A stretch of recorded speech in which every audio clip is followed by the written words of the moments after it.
नमस्कार विद्यार्थी मित्रांनो, मी प्राध्यापक मिलिंद गायकवाड.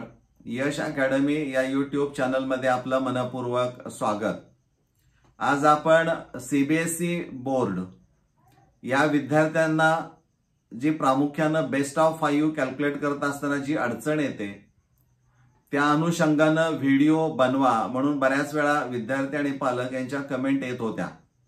परंतु बाकीच्या व्हिडिओच्या मुळे याकडे थोडंसं दुर्लक्ष झालं आणि आज बऱ्यापैकी माहिती गोळा करून, कारण बऱ्यापैकी माहिती असणं आवश्यक आहे, ती माहिती गोळा केल्यानंतरच मी तुमच्या समोर ती मांडत आहे.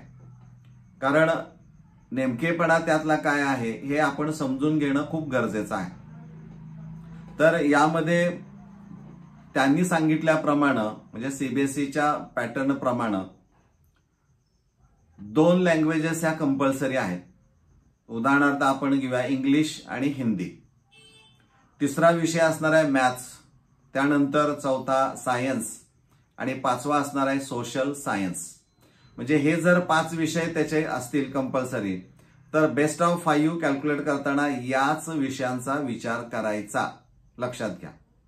आणि त्यांनी असं म्हटलंय की 6th सब्जेक्ट जो असणार आहे तो मराठी असेल किंवा मराठी ऐवजी इन्फॉर्मेशन टेक्नॉलॉजी असणारा आहे.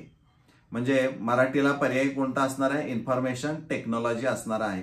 तो जो सब्जेक्ट असेल तो ऍडिशनल सब्जेक्ट असणारा आहे, हे आपण इथं लक्षात घ्यायचं आहे. आणि आणखीन एक बंधनकारक त्यांनी सांगितलं की हे जे काही 2 लँग्वेजेस विद्यार्थ्यांनी घेतलेले आहेत त्या कंपल्सरी मधल्या, त्या दोन्ही लँग्वेजेस पास होणं हे बंधनकारक असणार आहे. समजा मॅथ्स, सायन्स आणि सोशल सायन्स या 3 विषयापैकी एखादा विषय विद्यार्थी फेल झाला असेल, एखाद्या विषयापैकी 3 पैकी एका विषयामध्ये जर विद्यार्थी फेल झाला असेल तर त्या विषयाला ऍडिशनल जो सब्जेक्ट घेतलेला आहे तो रिप्लेस केला जाऊ शकतो.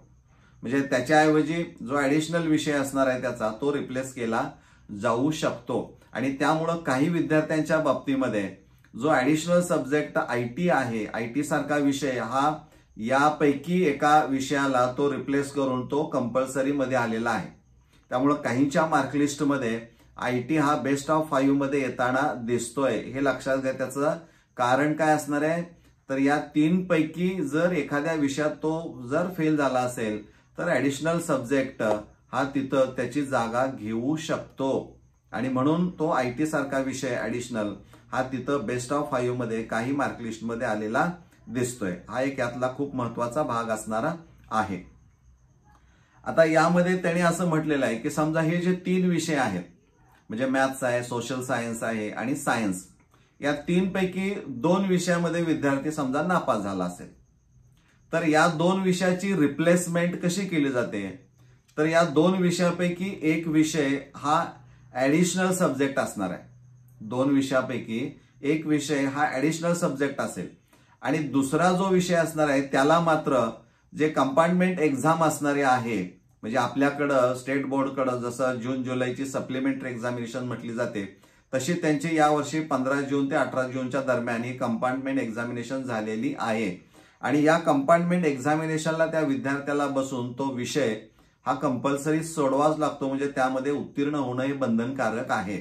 समजा तो उत्तीर्ण नाही झाला तर मग मात्र त्याला पुढे जी येणारी परीक्षा असणारी आहे, जसं आपल्याकडं फेब्रुवारी मार्च मध्ये जी एक्झामिनेशन येते तसं त्यांच्या परीक्षेला अॅन्युअल एक्झामिनेशनला तिथं बसावं लागतं आणि तिथं पास होणं मात्र बंधनकारक असणार आहे. म्हणजे साधारणपणे या पद्धतीनं तो पॅटर्न असणार आहे. म्हणजे काही ठिकाणी जो चर्चेला विषय येतो की आयटी सारखा विषय हा आम्ही कॅल्क्युलेशन मध्ये ग्राह्य धरत नाही, आमच्याकडे तो विचार केला जात नाही, पण तो तिथं विचार करताना सीबीएसई कसा करते हे आपण समजून घेणं गरजेचं आहे. कारण बऱ्याच ठिकाणी असं आढळलेलं आहे की आयटी हा विषय तो गृहीत धरला जात नाही म्हणून त्याचं बेस्ट ऑफ 5 मध्ये कॅल्क्युलेशन नाही आणि मग विद्यार्थ्यांचे प्रवेश हे नाकारण्यामध्ये आलेले आहेत. जर मार्कलिस्टमध्ये पहिल्या 5 मध्ये तो असेल तर तो तुम्हाला विचारात घ्यावा लागेल. हा त्याचा सरळ सरळ अर्थ असणारा आहे.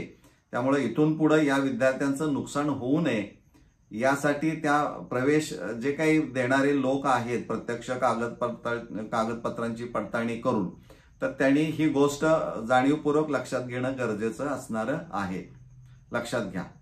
मला वाटतं ही माहिती जे सीबीएसईचे विद्यार्थी असणारे आहेत त्यांच्यासाठी खूप महत्वाची असणारी आहे आणि ही आपण इतरांच्या पर्यंतही पोहोचवण्याचा प्रयत्न करा.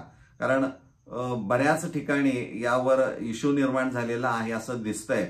कारण स्कूल लेवलला फारसं कुणी सांगायला तयार नाहीये आणि त्यामुळे विद्यार्थी पालक यांची अडचण होताना दिसते आणि त्यामुळे आज विचार केला की नाही, या विषयावर आज भाष्य केलं पाहिजे आणि म्हणून हा व्हिडिओ या सीबीएसईच्या अनुषंगाने जे काही प्रश्न उपस्थित होत आहेत बेस्ट ऑफ 5 साठी त्यासाठी खास हा व्हिडिओ आहे. मित्रांनो, हा व्हिडिओ तुमच्या मित्रांच्या पर्यंत पोहोचवण्याचा प्रयत्न म्हणजे जास्तीत जास्त शेअर तो करण्याचा प्रयत्न आपण करावा.